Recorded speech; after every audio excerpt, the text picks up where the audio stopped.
नमस्कार दोस्तों, आज की इस वीडियो में हम बात करेंगे सांस से जुड़ी जो बीमारी होती है वो असल में क्या होती है। कई लोग उसे अस्थमा कह देते हैं, कई लोग उसे दमा कहते हैं, लेकिन सिर्फ ये दो ही नहीं है। बहुत सारी अलग अलग तरीके की समस्याएं होती हैं जिसके अलग अलग कारण होते हैं। हमें वो समझना बहुत ज़रूरी है और जिसमें से बहुत अहम या ये कहा जाए बहुत बार आपने इसको डॉक्टर्स के मुंह से सुना होगा, COPD, chronic obstructive pulmonary disorder. ये होता क्या है, समस्या क्या है और इसमें क्या चीज़ें एक व्यक्ति को देखने को मिलती हैं। आज हम पूरी इस वीडियो में बात करेंगे इसी बारे में कि क्या लक्षण होते हैं इस बीमारी में, क्या समस्या देखने को मिलती है और इसके समाधान के बारे में। तो चलिए शुरू करते हैं वीडियो बिना समय गंवाए। लेकिन अभी तक अगर आपने हमारे चैनल को सब्सक्राइब नहीं किया है तो ज़रूर कर ले, ताकि आपको ऐसी इन्फॉर्मेशन समय समय पर मिलती रहे। तो COPD होती क्या है? सांस लेने में समस्या होना, बलगम आना, खांसी का रहना या फिर छाती का जकड़ा रहना या जकड़ा जैसा महसूस होना, ये सभी लक्षण जिसको दिखाई देते हैं या ऐसा फील होता है तो उनको ज़्यादातर जो सिम्टम्स होते हैं वो COPD के होते हैं।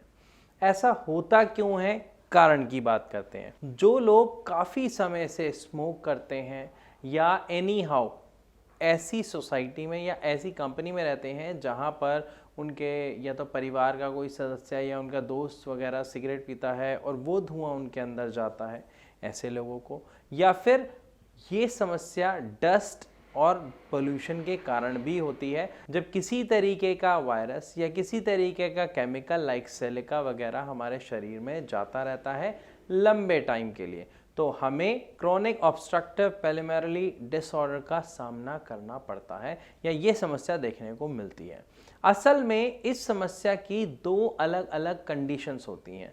जब कोई व्यक्ति इस तरीके के एटमॉस्फेयर में रहता है, जो मैंने आपको बताया, ज़्यादा धूल मिट्टी भरे एटमॉस्फेयर में या ऐसी जगह जहाँ पे फैक्ट्री वगैरह ज़्यादा है, केमिकल वाला धुआं कोई व्यक्ति ज़्यादा ले रहा है सांस लेने में, मतलब कई साल से वो ऐसी जगह रह रहा है, जो स्टोन फैक्ट्रीज़ में काम करते हैं, सीमेंट फैक्ट्रीज़ में काम करते हैं, या फिर जहाँ पे आपका स्टोन ब्रेकिंग का वर्क होता है, पत्थर को तोड़ा जाता है, तो वहाँ पे धूल मिट्टी उड़ती रहती है।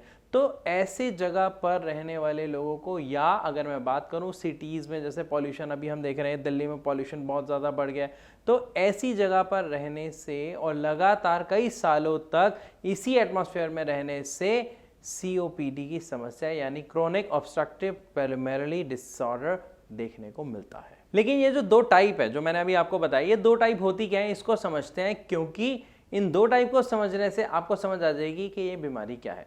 सांस लेने में जब किसी को प्रॉब्लम होती है तो उस प्रॉब्लम के दो कारण होते हैं। पहला कारण, जिस नली से हमारी ऑक्सीजन हमारे शरीर में जा रही है, या तो वो ब्लॉक हो रही है किसी कारण से, या फिर दूसरा कारण होता है जो हमारे लंग्स होते हैं, जो हमारे फेफड़े होते हैं, वो जो नली जा रही है उसके साथ जुड़े हुए होते हैं, मतलब वो गुब्बारे के समान होते हैं। तो जब वो जो गुब्बारा है वो फूलना और पिचकना, जो उसकी क्रिया है, जो उसकी इलास्टिसिटी है, वो खत्म हो जाए, वो खराब हो जाए, तो व्यक्ति को ये समस्या देखने को मिलती है। अब जो दो चीजें मैंने आपको बताई हैं, ये दोनों ही चीजें होती ही क्यों हैं, इसको हम पहले ही बात कर चुके हैं। पॉल्यूशन के कारण, स्मोक के कारण। तो जो लोग बहुत ज़्यादा स्मोक करते हैं, धूम्रपान के आदी होते हैं, हुक्का पीते हैं, बीड़ी पीते हैं, ये किसी भी तरीके से वो किसी तरीके का धुआं अपने अंदर कंज्यूम कर रहे हैं, उनको ये समस्या देखने को मिलती है। इसके अलावा अगर हम किसी तरीके के केमिकल एटमॉस्फेयर में, पॉल्यूटेड एटमॉस्फेयर में रह रहे हैं तो वहाँ पर भी ये समस्या देखने को मिलती है। अब ये समस्या होने के कारण क्या है? जैसे ही हमारे शरीर में वो जो स्मोक जा रहा है, जो वो धुआं जा रहा है, या मान लीजिए कोई इन्फेक्शन, कोई वायरस जा रहा है, तो हमारी बॉडी के अंदर एक काम हो रहा होता है। वो काम क्या हो रहा है? इम्यून सिस्टम हमारा वर्क कर रहा होता है उस नुकसान से हमारे शरीर को बचाने के लिए जो हम कर रहे हैं अनजाने में। और जब ये काम हो रहा होता है तो हमारी जो नली है जहाँ से हम सांस लेते हैं, वहाँ पर एक रिएक्शन होता है। किसका रिएक्शन होता है? एक फॉरेन एजेंट का और एक एंटी एजेंट का, मतलब हमारी इम्यून सिस्टम और बाहर से आए हुए नुकसान वाले वायरस का, इन्फेक्शन का। और जब ये दोनों का रिएक्शन होता है तो हमारी उस नली के अंदर सूजन आ जाती है और इन्फ्लेमेशन हो जाती है, जिसकी वजह से वहाँ पे अलग अलग तरीके की प्रॉब्लम होना शुरू हो जाता है। ये काम इतना धीरे हो रहा होता है कि किसी व्यक्ति को काफ़ी लंबे समय तक इसका पता ही नहीं चलता। फॉर एग्ज़ाम्पल, आप कोई काम कर रहे हो, रोज़ हल्का सा आपको कट लग जाता है तो ठीक है, कहीं लग गया, आप ध्यान नहीं देते। लेकिन जब वो लगते लगते लगते लगते समस्या बढ़ जाती है, जब वहाँ पर पानी आपको लगना शुरू हो जाता है, आप कोई भी काम करते हैं वो नहीं कर पा रहे होते हैं, आपको दर्द होती है, तो आपको समस्या का पता चलता है। ठीक उसी तरीके से जब आपकी समस्या काफ़ी सालों में बढ़ जाती है, आपकी वो जो नली है जहाँ से एयर जा रही है, जब वो छोटी हो जाती है, छोटी क्यों होती है ये समझना ज़रूरी है।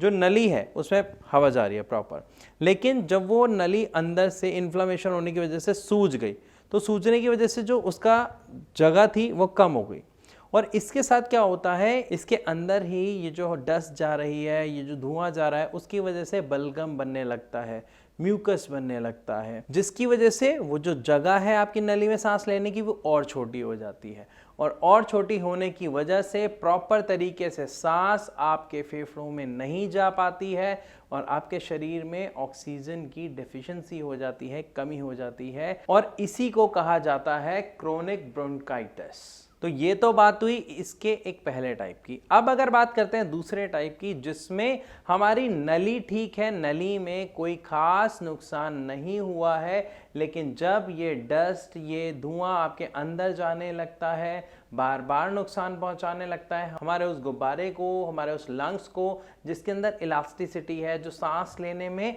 फूलता है, और सांस जब हम छोड़ते हैं तो वो बलून वापस अपनी शेप ले लेता है।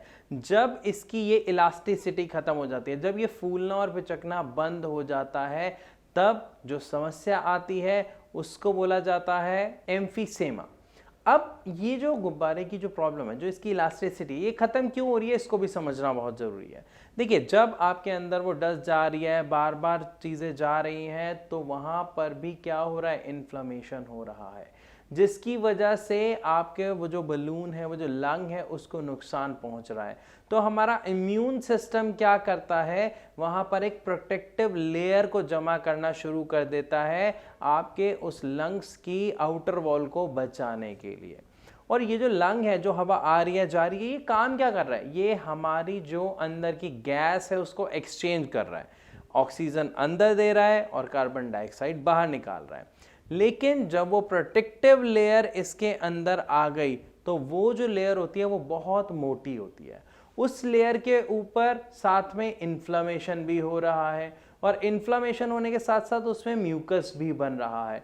तो वो जो लेयर है वो बहुत मोटी हो जाती है, जिसकी वजह से जो उसकी इलास्टिसिटी है वो खत्म हो जाती है, जिसके कारण सांस लेने और छोड़ने में बहुत दिक्कत एक मरीज को महसूस होती है। और जब किसी व्यक्ति को COPD की समस्या कहा जाता है, तो उसमें ये दोनों ही टाइप लगभग देखने को मिलते हैं। 90% से ज़्यादा पेशेंट्स जब भारत होम्योपैथी में आते हैं अपने इस समस्या के समाधान के लिए, जहां पर हम होम्योपैथिक तरीके से पेशेंट को ट्रीटमेंट देते हैं और उसके बहुत ही अच्छे रिजल्ट्स देखने को मिलते हैं, तो वहां पर जब हमारे डॉक्टर्स एक पेशेंट को स्टडी करता है, उसकी रिपोर्ट्स को स्टडी करता है, उसकी हिस्ट्री के ऊपर वर्क करता है और उन कारणों के ऊपर वर्क करता है जिसकी वजह से ये समस्या आई, तो एक्चुअली में वो बताते हैं कि उनको क्रोनिक ब्रोंकाइटिस प्लस एम्फीसेमिया दोनों की समस्या बन गई है, जिसकी वजह से उन्हें सांस लेने में, चलने में बहुत समस्या हो रही है।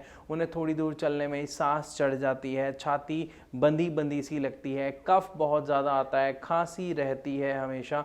तो उनके अंदर ये दोनों ही समस्या या दोनों ही टाइप्स देखने को मिलती हैं, और 90% केसेस में ये दोनों ही प्रॉब्लम उस व्यक्ति को होती है जिसको COPD की समस्या यानी क्रोनिक ऑब्स्ट्रक्टिव पल्मोनरी डिसऑर्डर की समस्या होती है। और अगर हम इसके सॉल्यूशन की बात करें, इसके ट्रीटमेंट की बात करें, तो इसके ट्रीटमेंट में भारत होम्योपैथी, जैसा मैंने आपको बताया कि होम्योपैथिक ट्रीटमेंट एक बहुत ही अच्छा रिजल्ट एक पेशेंट को बहुत जल्दी दे पाता है, क्योंकि इसकी जो दवाई होती है वो सबसे जल्दी एब्जॉर्ब होने वाली दवाइयों में से होती है। क्योंकि होम्योपैथिक की मेडिसिन डाइजेशन नहीं करती, डाइजेशन तक का टाइम नहीं लेती, वो आपके मुंह के अंदर ही एब्जॉर्ब हो जाती है, आपके ब्लड के साथ मिलके वर्क करना शुरू कर देती है। हाँ, मैं जानता हूं कि यहां पर आपके मन में कुछ क्वेश्चंस आ रहे होंगे, कुछ सवाल आ रहे होंगे जो आप मुझसे पूछना चाह रहे हैं। तो आप एक छोटा सा काम करिए, नीचे दिए गए जो नंबर है इस पे अगर आप कॉल करेंगे तो हमारे डॉक्टर्स वहां पे बैठे हैं।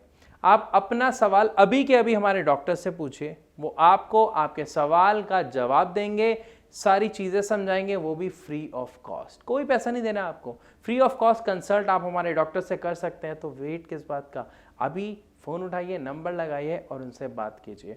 और इवन अगर आप हमारे डॉक्टर्स से मिलना चाहते हैं, मीटिंग करना चाहते हैं, तो अपॉइंटमेंट लेके आप उनसे मिल सकते हैं और अपनी समस्या का समाधान जान सकते हैं। तो मैं आशा करता हूं कि इस वीडियो के माध्यम से आपको अच्छे से समझ आ गया होगा COPD यानी क्रोनिक ऑब्स्ट्रक्टिव पल्मोनरी डिसऑर्डर क्या है और इससे हम कैसे निजात पा सकते हैं, कैसे इस समस्या से बाहर आ सकते हैं।